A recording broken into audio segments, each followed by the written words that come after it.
whereas the work requires him to be in Delhi.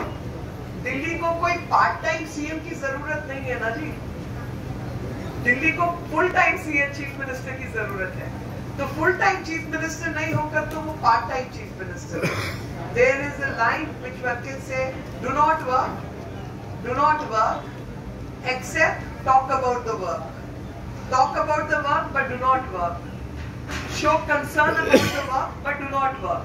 And these lines are befitting in describing what the Delhi Chief Minister's modus operandi is all about. This person is doing nothing. We all know how Delhi's atmosphere is getting polluted by inaction of the Delhi government. And you'll be surprised to know that more than 1236 point some odd crore rupees has been collected as environmental cess, out of which 270 point some odd money has been spent, and out of this 272 crore, 265 crore has been spent only on one project in 7 years, which is rapid rail transport system between Delhi and Meerut, and the rest of the money has not been spent at all. Constantly blaming others for their own inaction and non-planning is for everyone to watch. You have to see that how the Chief Minister of Delhi is constantly blaming others. For Parali, he was blaming Punjab government, but now their own government is leading in Punjab, but no work has been done. When their own government is leading in Delhi, no work gets to be done. The fact is, inaction and running away from work and spending Delhi's money on his own election campaigns is what a part-time chief minister can offer Delhi. The fact is that this part-time chief minister has shown no concern over developing infrastructure to fight the pollution levels in Delhi. No money has been spent. They had promised 10 smoke towers will be created for Delhi.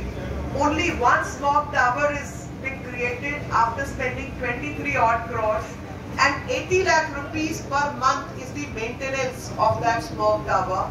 And you will be shocked to learn that after paying 80 lakhs towards maintenance, this particular smoke tower is also not working, is not functional. This is the status of Delhi: bad environment, bad atmosphere in which people are coughing, elderly are suffering, and young children are suffering. No training of the hospital staff that how in such cases Delhi people should be working towards. No training of the volunteers, no method in recruiting volunteers, no methodology at all, and this on-off system in which 5 plus some odd crore rupees had been spent also was spent, which did not work for Delhi, because there is no study to indicate that this particular system had any impact on improving the atmosphere of Delhi, and we had tried to apply the RTI. No study is available. The data which I am speaking out from is an RTI which was filed against Delhi government. This is the status of Delhi government, whether it's Directorate of Civil Defence or it's the RTI and the Environmental Pollution Control Board. This is the RTI. All the data and detail that we are speaking is based on their own facts and figures which have been procured by us through the RTI.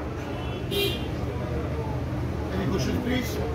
Meenakshi ji, एक प्रश्न है कि विज्ञापन था दिल्ली सरकार का कि युद्ध प्रदूषण के विरुद्ध, तो लगता है कि दिल्ली सरकार इस युद्ध में जो है वो हार चुकी है, और आपने जो अभी घोटाले का आरोप लगाया है, तो आप इसकी शिकायत जैसे दूसरे चीज़ों में है, क्या इसकी शिकायत भी आप करने के लिए जा रहे हैं? और दूसरा प्रश्न मेरा जो है वो दिल्ली नगर निगम का है, क्योंकि कूड़े के पहाड़ को लेकर जो है वो मामला चल रहा है। तो गाजीपुर में एक दीवार गिरी है, इस पर वो कह रहे हैं कि कूड़े को फैलाकर कम करने की कोशिश की जा रही है, दिखाने को। तो इसमें जो है काफ़ी मुद्दा उठाया जा रहा है, क्या कहना चाहते हैं? देखिए, जो पंजाब में कूड़ा नहीं साफ कर पाए, और ये लेगेसी इशू है, दिल्ली की जनता को समझाने के लिए, वेस्ट सेग्रीगेशन के लिए और वेस्ट को कम करने के लिए जो टेक्नोलॉजी का इस्तेमाल होना चाहिए था वो आज से नहीं 70 से ज्यादा सालों से नहीं हुआ। तो ये दिल्ली ने और भारतीय जनता पार्टी जो म्युनिसिपल कॉर्पोरेशन चला रही थी उसने इनहेरिट किया, उनको ये सौगात में मिला है। और उसके लिए जो टेक्नोलॉजी इस्तेमाल होनी थी, जो बाकी काम इस्तेमाल होने थे, उसके लिए जो पैसा चाहिए था वो पैसा दिल्ली सरकार ने आवंटित नहीं किया। ये वही लोग हैं जो कहकर आए थे कि 18% बजट म्युनिसिपल बॉडीज को हम देने जा रहे हैं, जो उनके हिस्से का 8% बजट था वो तक नहीं मिला है। 5-6% के ऊपर ही हर बार मामला अटक जाता था और दिल्ली फाइनेंस कमीशन की रिपोर्ट्स को इन लोगों ने लागू नहीं किया। जिस तरीके की हरकतें इन्होंने दिल्ली के साथ की है वो हम सबको जानकारी है।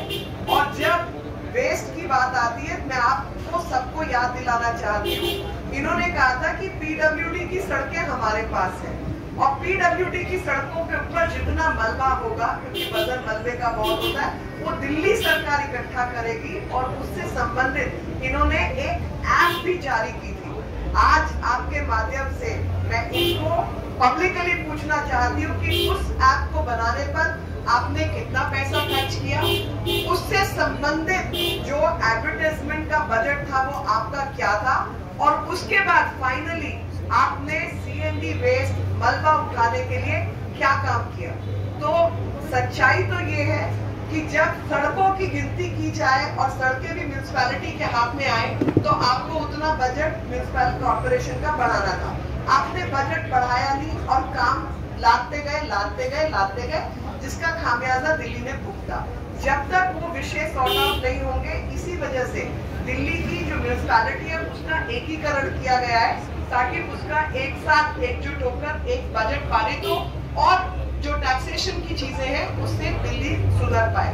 लेकिन जहां तक आपने कहा प्रदूषण के विरुद्ध, उस एडवर्टाइजमेंट पर भी कितना पैसा खर्च हुआ है। और यही बात मैं लगातार कह रही हूँ कि पराली के एडवर्टाइजमेंट पर इन्होंने कितने करोड़ खर्चा, 23 करोड़ रुपया पराली की जलाना नहीं चाहिए के ऊपर इन्होंने पराली से संबंधित एडवर्टाइजमेंट पे 23 करोड़ रुपया खर्चा, और जो एक्चुअल पराली जलाने के लिए रोकथाम के लिए काम करना था उसमें 3 लाख रुपया खर्चा।